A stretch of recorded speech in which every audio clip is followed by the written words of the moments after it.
Жаңалықтарына ауысамыз. Сирия шиеленісін шешуге бағытталған келіссөздер кейінге қалдырылмақ. Тараптар Женевада өтетін жиында 8 ақпанда бас қосуы тиіс болатын. Енді кездесу 20 ақпанға дейін шегерілмек. Бұған не себеп? Әріптесім Зайнұр Байжігіт тарқатады. Кеш жарық Зайнұр, сонымен Сирия бойынша Женевадағы келіссөздер неліктен кейінге қалдырылды? Ғани, есіңізде болса, елімізде өткен 2 күндік кездесудің нәтижесі бойынша Ресей, Түркия және Иран тыныштық режимінің сақталуын бірігіп қадағалаймыз деп келіскен еді. Енді Астанада жасалған бұл келісімнің жүзеге асуына уақыт берілмек. Осы және өзге де жаһан жаңалықтарына алдағы топтамада толығырақ тоқталам.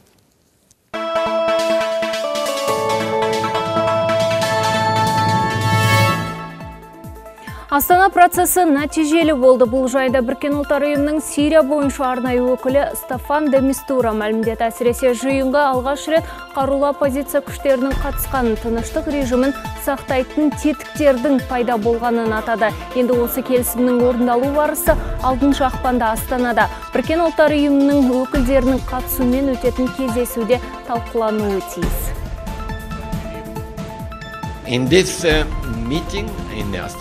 Астана процесінде оппозициялық күштердің 13 қарулы тобының өкілдері мен Сирия үкіметінің мүшелері болды. Тараптар қанды қырғынды тоқтатуға мүдделі.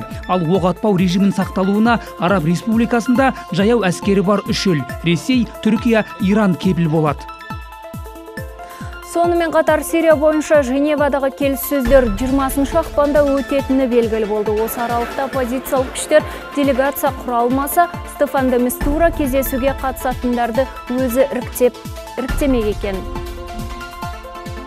Ал Біріккен ұлттар ұйымының бұрынғы бас хатшысы сайлауға қатысудан бас тартты. Пан Ги Мун Оңтүстік Кореяның президенті болғысы келмейді, бірақ сарапшылар саяси дода өтпей жатып, оның жеңімпаз болатынын топшылаған еді. Ал Пан Ги Мун өз шешімін елдің саяси элитасынан көңілі қалуымен түсіндірді.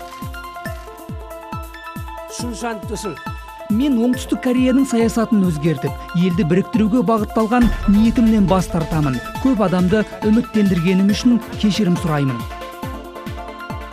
Әлем елдері енді Қытайды фабрикалар отаны деп санамайды. Мұны Американың IHC маркет орталығының зерттеуі көрсеткен. Мәліметтерге сай, Қытайда жұмыс күші арзан екенін мойындайтындар 50%-ға да жетпейді. Соңғы жылдары елдегі жеке сектордағы орташа жалақы $740 дейін өскен. Ал бұл көрсеткіш Вьетнамда 212, Филиппинде 216, Таиландта $408 тең.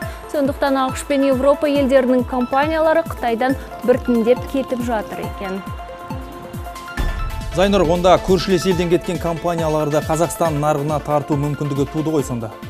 Дұрыс айтасыз, Ғани, енді бұл мүмкіндікті жіберіп алмай, уақытында пайдаланып қалуымыз керек сияқты.